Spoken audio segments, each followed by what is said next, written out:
எல்லா புகழும் இறைவனுக்கே. Hello friends, welcome to Kilakarai kitchen. இன்றைக்கி நம்ம சேனலில் பார்க்க போகிறது சூப்பரான ஒரு பிரியாணி ரெசிபி. பொதுவாக பிரியாணிண்டாவே எல்லாருக்குமே ரொம்ப பிடிக்கும். அதிலும் குறிப்பாக சீஃபுட் லவ்வர்ஸ் ரொம்பவே விரும்பி சாப்பிடக்கூடிய ப்ரான் பிரியாணியை எப்படி டிஃப்ரெண்ட்டாகவும் ரொம்ப டேஸ்டியாகவும் செய்யலான்னு பார்க்கலாம். இப்போ வாங்க வீடியோக்குள்ளே போகலாம். இந்த ரெசிபி செய்கிறதுக்கு நான் பெரிய ப்ரானில் 1 kg எடுத்திருக்கேன். இதில் உள்ள வேஸ்ட்டையெல்லாம் ரிமூவ் பண்ணிவிட்டு இந்த மாதிரி க்ளீன் பண்ணி எடுத்து வச்சுக்கோங்க.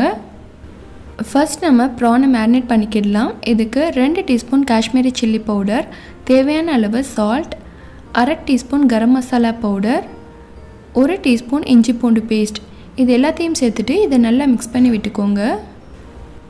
ப்ரானை நல்லா மிக்ஸ் பண்ணிவிட்டு இதை ஒரு 15 மினிட்ஸ்க்கு அப்படியே ஊற வச்சிடலாம். அதுக்கப்புறம் நம்ம ஆயிலில் ஃப்ரை பண்ணிக்கிடலாம்.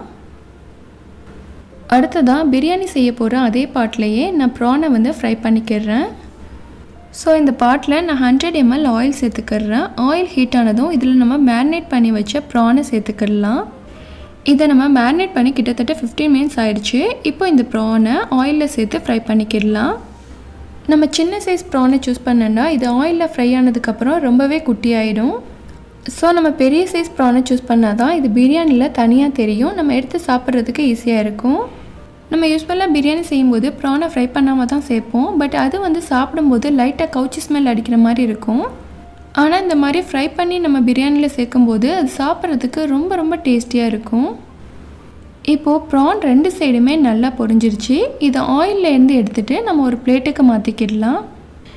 இப்போது இந்த ப்ரான் ஃப்ரை பண்ண ஆயிலை வேஸ்ட் ஆக்கிட வேணாம். இந்த ஆயிலை யூஸ் பண்ணி தான் நம்ம பிரியாணி ப்ரிப்பேர் பண்ண போகிறோம். இப்போது இந்த ஆயிலில் ஃபஸ்ட்டு தாளிக்கக்கூடிய பொருளான 1 ரம்பலை, 3 பட்டை, 3 ஏலக்காய், 4 கிராம்பு சேர்த்துக்கிறேன். இப்போது நம்ம சேர்த்த ஸ்பைசஸ் எல்லாமே நல்லா பொரிஞ்சு வாசனை வர வரைக்கும் இதை நல்லா வதக்கி விட்டுக்கிடலாம். அடுத்ததாக இதில் ஸ்லைஸாக கட் பண்ணி வச்சுருக்கிற 1/4 கிலோ பல்லாரி வெங்காயத்தை சேர்த்துக்கிறேன். இப்போது இந்த வெங்காயத்தையும் நல்லா வதக்கி விட்டுக்கோங்க. எப்போவுமே நம்ம பிரியாணிக்கு சேர்க்குற வெங்காயம் நல்லா பொரிஞ்சு பொன்னிறமாகணும். அப்போ தான் பிரியாணி நல்லா டேஸ்ட்டாக இருக்கும். ஸோ அதுக்கப்புறம் தான் நம்ம மற்ற இன்க்ரீடியன்ட்ஸ்லாம் ஆட் பண்ணணும். இப்போது நல்லா பொரிஞ்சிருச்சு. நெக்ஸ்ட்டு இதில் 2 டேபிள் ஸ்பூன் இஞ்சி பூண்டு பேஸ்ட் ஆட் பண்ணிக்கிறேன். இந்த இஞ்சி பூண்டு பேஸ்ட் நல்லா எண்ணெயில் வதங்கி வாசனை வரணும். நீங்கள் எப்போவுமே பிரியாணி செய்யும்போது சேர்க்குற இஞ்சி பூண்டு பேஸ்ட் ஃப்ரெஷ்ஷாக அரைச்சி சேருங்க. அப்போ தான் பிரியாணி நல்ல மணமாக இருக்கும். அடுத்ததாக இதில் கட் பண்ணி வச்சுருக்கிற 150 கிராம் பழுத்த தக்காளியையும் 4 பச்சை மிளகாயும் சேர்த்துக்கிறேன். உங்கள்கிட்ட பச்சை மிளகாய் சின்ன சைஸில் இருந்துச்சுன்னா இன்னும் ஒன்று கூட சேர்த்துக்கோங்க. ஏன்னா பச்சை மிளகாய் தான் பிரியாணிக்கு நல்ல டேஸ்ட்டும் மணமும் கொடுக்கும். இப்போ நம்ம சேர்த்த தக்காளி நல்லா மேஷ் ஆகிற வரைக்கும் வதக்கி விட்டுக்கலாம். அடுத்ததாக இதில் 1/2 கைப்பிடி அளவு புதினா, 1/2 கைப்பிடி அளவு மல்லியில் சேர்த்துக்கிறேன். புதினாவையும் மல்லியையும் நல்லா இந்த மாதிரி எண்ணெயில் வதக்கி விட்டுட்டோன்னா இதுவும் பிரியாணிக்கு நல்ல மணம் கொடுக்கும். இப்போ இதில் பிரியாணிக்கு தேவையான அளவு சால்ட் ஆட் பண்ணிக்கிடலாம். இது எல்லாத்தையும் நல்லா மிக்ஸ் பண்ணி விட்டுக்கோங்க. இப்போது நம்ம சேர்த்த பொருட்கள் எல்லாமே நல்லா வதங்கி ஓரங்களில் எண்ணெய் பிரிஞ்சு வந்துடுச்சு. அப்புறமா இதில் 1/4 டீஸ்பூன் மஞ்சள் தூள், 1 டீஸ்பூன் மிளகாய் தூள், 1/2 டீஸ்பூன் பிரியாணி மசாலா பவுடர் எல்லாத்தையும் சேர்த்துட்டு இதை நல்லா மிக்ஸ் பண்ணி விட்டுக்கோங்க. இப்போது நம்ம சேர்த்த மசாலாவோட ராஸ்மெல் எல்லாமே போனதுக்கப்புறம் இதில் 100 ml கெட்டியான தயிர் சேர்த்துக்கிறேன். இன்றைக்கி நான் சேர்த்துருக்கிறது வீட்டிலே செஞ்ச பிரியாணி மசாலா. உங்கள்கிட்ட என்ன பிராண்ட் இருக்கோ அதை யூஸ் பண்ணிக்கோங்க. நெக்ஸ்ட் வீடியோவில் ஹோம்மேட் பிரியாணி மசாலா எப்படி செய்யலான்னு பார்க்கலாம். இப்போது நம்ம சேர்த்த தயிர் நல்லா கிரேவி கூட மிக்ஸ் ஆகிடுச்சு. இப்போ எண்ணெயும் நல்லா மேலே பிரிஞ்சு வந்துடுச்சு. அடுத்ததாக 10லேருந்து 12 பாதாமை சுடு தண்ணியில் 1/2 மணி நேரம் ஊற வச்சு தோல் எடுத்து வச்சுருக்கேன். அதையும் 7-8 முந்திரியும் சேர்த்து நல்லா மிக்சியில் அரைச்சி எடுத்துக்கலாம். இப்போது அரைச்சி எடுத்த இந்த பாதாம் முந்திரி மிக்சரை நான் இந்த கிரேவி கூட சேர்த்துக்கிறேன். பாதாமையும் முந்திரியும் இந்த மாதிரி அரைச்சி சேர்க்குறதுனால நம்ம பிரியாணி நல்ல டேஸ்ட்டாக இருக்கும். இப்போது இது ரொம்ப திக்காக இருக்குது. இந்த மிக்சர் இருந்து அதே பவுல்லையே கொஞ்சமாக தண்ணி சேர்த்து நல்லா அலசிட்டு அதையும் இது கூட ஆட் பண்ணிக்கிறேன். இப்போது இதை நல்லா கலந்து விட்டுக்கோங்க. நான் 1 கிளாஸ் அரிசிக்கு 2 கிளாஸ் தண்ணிங்கிற விதத்தில் இன்றைக்கி நான் எடுத்துருக்கிறது 1/2 kilo unity basmati rice. So அதுக்கேற்ற மாதிரி தண்ணி இழந்து எடுத்து வச்சுருக்கேன். ஸோ இந்த தண்ணியை வச்சு தான் நான் பவுலை அலசி ஊற்றுறதுக்கும் யூஸ் பண்ணுறேன்.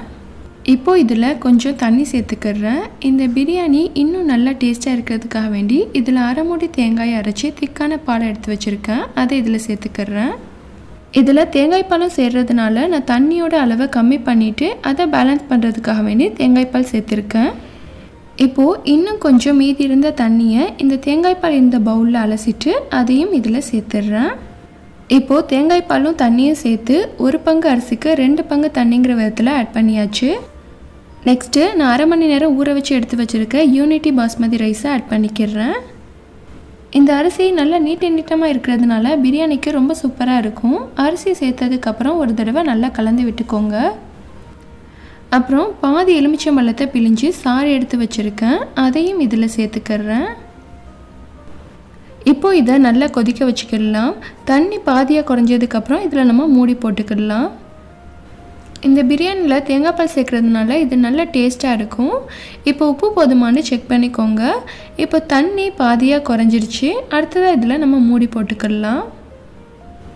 இப்போ இதை மூடி போட்டு தீயை மீடியம் ஃப்ளேமில் வச்சுட்டு தண்ணி எல்லாமே உள்ளே போனதுக்கப்புறம் இதை ஓப்பன் பண்ணி பார்க்கலாம். இப்போ தண்ணி நல்லாவே உள்ளே போயிடுச்சு. லைட்டாக பபிள்ஸாக வருது. இந்த ஸ்டேஜில் நம்ம ஃப்ரை பண்ணி வச்சுருக்கிற ப்ரானை இதில் சேர்த்துக்கிடலாம்.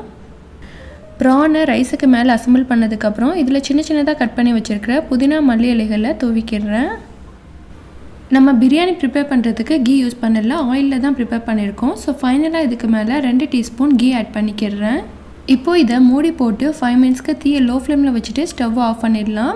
இப்போ டைம் ஆயிடுச்சு, ஓப்பன் பண்ணி பார்க்கலாம். ரொம்ப எம்மியான எல்லாருக்குமே பிடிச்ச ப்ரான் பிரியாணி சூப்பராக ரெடி ஆயிடுச்சு.